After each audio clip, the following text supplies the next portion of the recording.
మొత్తం ఒక అసలు ఎవరో చెప్పలేదు మనకు. అదంతా చెప్పలేదు చాలు ఇట్లా రౌండ్ కానీ 4 మరి నీళ్ళు అద్దుకుంటా ఉన్నా కానీ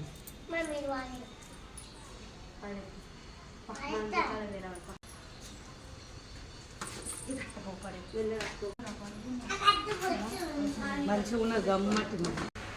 హాయ్ అండి, ఈ రోజు నుండి బొడ్డమ్మ స్టార్ట్ అవుతుంది. మన తెలంగాణ సాంప్రదాయాలకి మన కుంకుమ పసుపు మనం ఇట్లా వాయినం ఇచ్చుకొని గౌరమ్మని ఇంట్లో నిలుపుకొని మంచిగా అన్ని పువ్వులు అన్ని కుల మతాలు తేడా లేకుండా మనం ఈ బొడ్డమ్మని ఆడడం స్టార్ట్ చేస్తున్నాము. సో అందరికీ మంచి జరగాలని మనస్ఫూర్తిగా అయితే నేను ఇంట్లో స్టార్ట్ చేసి ఇది బయట పెట్టేసి అందరం గల్లీ వాడ అనకుండా తేడా లేకుండా ఆడాలని మనస్ఫూర్తిగా అయితే సంతోషంగా అందరికీ బతుకమ్మ బొడ్డమ్మ బతుకమ్మ శుభాకాంక్షలు తెలియజేసుకుంటున్నాను.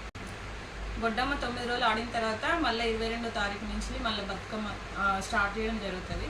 సో మేమైతే ఎప్పటికీ ఇయర్ ఇట్లనే స్టార్ట్ చేస్తాము. అందరికీ బొడ్డమ్మ బతుకమ్మ హ్యాపీ